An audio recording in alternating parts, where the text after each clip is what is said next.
Oke, di kali ini aku akan lebih ke pengen sharing sih opini terkait beberapa subscriber maupun penggemar konten-konten fashion pria yang terlalu fanatik dengan beberapa youtuber fashion tertentu gitu, dan akibatnya apa sih buat mereka gitu. Kalau kalian tertarik dengan topik ini, kalian bisa lanjut setelah bumper ini, dan kalau kalian tidak tertarik kalian bisa skip nonton video yang lain ya. Oke, tunggu selanjutnya bumper yang satu ini. Nah, bagi kamu yang baru nongol di channel ini, kenalin, aku Viro, dan inilah channelku Viro Message, yang dimana kita bakal bahas putar prinsip dan strategi fashion pria yang bertujuan agar kamu dengan berapapun sumber daya yang kamu miliki, duit maupun item fashion kamu sekarang, tetap bisa tampil bagus dan menarik.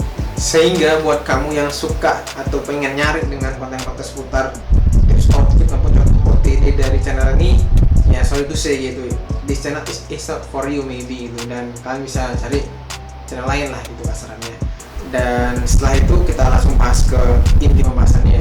Nah, berbicara tentang fanatisme terhadap suatu youtuber fashion tertentu ya, ini sebenarnya bermula dari aku nggak nyangkanya aja sih, pas seperti riset fashion, riset konten buat fashion di kolom komentar maupun di kolom komentar sosial media lain, itu aku menemukan fakta di mana beberapa subscriber maupun follower itu cenderung fanatik dengan youtuber maupun influencer fashion pria tertentu, sehingga ketika ada follower lain yang yang merekomendasikan untuk belajar dari channel yang lain gitu, ini subscriber yang fanatik tuh cenderung nolak maupun malah menghina si subscriber tersebut yang ngerekomen, bahkan sampai youtubernya gitu, padahal youtubernya nggak pernah salah apa-apa gitu, tapi dihina bahkan dikritik gitu kan. Yang dimana buatku tuh fanatisme apapun lingkupnya, entah itu lingkup pendidikan maupun agama maupun hal apapun,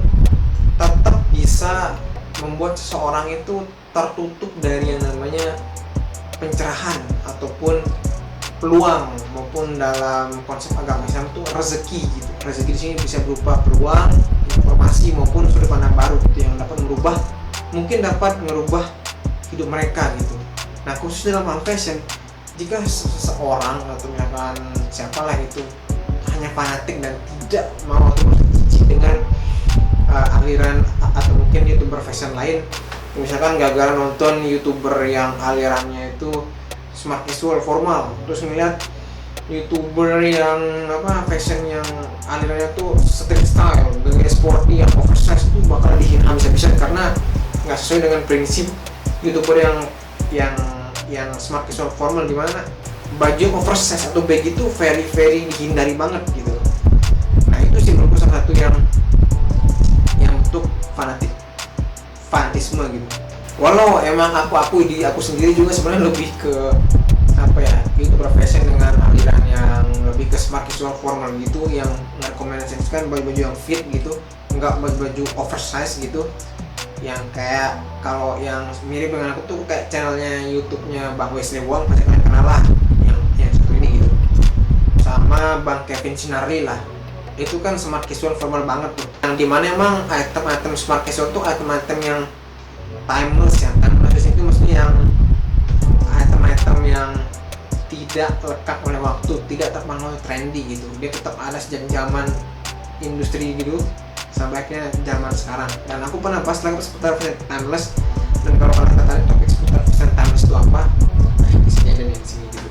Balik lagi, walaupun aku alirannya lebih ke smart casual formal, tapi aku lebih menyarankan, tapi tidak ragu buat menyarankan kalian belajar seputar fashion aliran street style yang terkenal dengan oversize-nya gitu, maupun itemnya sporty yang banyak corak itu, ke channelnya Mas Hanif RD gitu. Misalnya namanya Mas Hanif RD lah, nah itu juga bagus, bisa kalian tiru gitu. Maupun kalau kalian pengen ke channel yang very contoh stylenya tuh melebar banget, nggak cuma formal, ada punk, ada apalagi grungy, ada anime gitu, style anime, benar-benar fokusnya ke macam-macam style. Wah, kalian bisa banget subscribe channelnya Bang Queen. Itu benar-benar salah satu fashion youtuber yang for me one of the best my inspiration sih. Walau aku sebenarnya udah bikin di channel jauh-jauh sebelum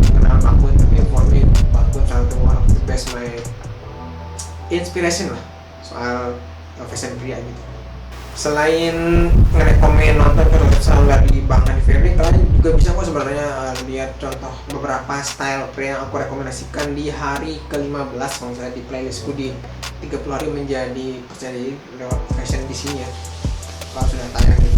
Oke, biar nggak lupa aku mau mention seperti biasanya, kalau kalian nggak cukup nonton videoku yang ini seputar fanatisme terhadap suatu fashion YouTuber tertentu, tapi juga perlu nonton video kalian biar ngerti sebenarnya fashion yang fokus ke strategi dan prinsipal itu seperti apa sih gitu. Dan kalian juga bisa subscribe dan terutama untuk aktifkan lonceng yang opsinya semua bukan yang dipersonalisasi maupun yang dibisukan, agar setiap kali aku upload video baru kalian muncul di beranda atau di notif kalian dan kalian yang pertama nonton dan bisa komen gitu. Dan juga kalian bisa join ke grup aku di Vmaster di aplikasi Triberio yang bisa kalian akses dari HP maupun dari komputer gitu. Yang dimana ini adalah semacam community online gitu. Kita ya mirip Facebook group gitu lah, tapi lebih canggih lah misalnya. Biar kamu nggak belajar satu kayak ini bisa dua arah, kita diskusi lah kurang lebih gitu. Oke, langsung aja join dan download ya sebelumnya Tribelionya. Oke, balik lagi. Di bagian ini aku lebih pengen mengkritisi sih sebenarnya ke kalian yang bagi kalian yang fanatik dengan YouTuber fashion tertentu, bahwa oke, mungkin kalian tercerahkan dengan ilmu fashion yang dia share ke kalian gitu, membuat kalian ngepraktekin apa-apa yang dianggap benar maupun tepat oleh fashion itu kalian terapin dan kalian merasa ganteng, dan bahkan kalian mendapatkan pujian gitu dari circle kalian, walau nggak sedikit juga yang mengkritik bahkan menghina gitu, dan kalian bahkan merasa tercerahkan. But my question is, apakah itu benar-benar kalian merasa tercerahkan atau malah kalian sebenarnya terkekang oleh doktrin maupun ilmu yang dia share ke kalian? Kalau emang kalian ngaku tercerahkan, maka harusnya sih kalian bisa tercerahkan juga oleh fashion YouTuber lain yang berbeda aliran dengan kalian atau berbeda cara komunikasi maupun apa gitu. Walaupun mungkin kalian nggak seneng sama beberapa pembawaannya, minimal kalian bisa ngambil ilmu dari mereka gitu loh. Nggak cuma fanatik dan tiba-tiba langsung ngechat si YouTuber itu fashion yang nggak kalian suka itu dengan alasan-alasan tertentu gitu. For me, kalau seseorang hanya belajar dari satu sumber aja dan malas untuk belajar dari sumber lain, maka bisa dibilang dia lebih terkekang daripada tercerahkan. Karena orang yang tercerahkan sebenarnya itu adalah orang yang bisa yang sampai pada tahap bisa mengevaluasi bahkan mengkritisi apa yang pernah mereka pelajari. Bahkan aku sebenarnya nggak sungkan buat mengkritisi terkait aliran fashion smart casual dan formal yang cenderung kaku ini sebenarnya. Tapi walaupun aku mengkritisi, tapi aku tetap di sini sih karena emang aku lebih prefer ke sini gitu gayanya gitu. Terakhir, kalau kalian tetap mau fanatik dengan fashion YouTuber yang kalian gemari, it's okay selama kalian tetap bertumbuh dan mempraktekkan ya silahkan. Tapi kalau aku bakal lebih memilih buat belajar minimal, kalau nggak belajar dari fashion mereka ya belajar cara pandang mereka terhadap fashion seperti apa gitu dan prinsip-prinsip mereka tentunya gitu. Oke, mungkin cuma itu dari aku. Semoga ini dapat membantu mindset kamu lah lebih puas dan lebih nggak cuman dari aku aja gitu seputar fashion, tapi bisa dari belajar dari fashion yang lain. Oke, itu aja ya. Sekian dari aku, Vero. Bye.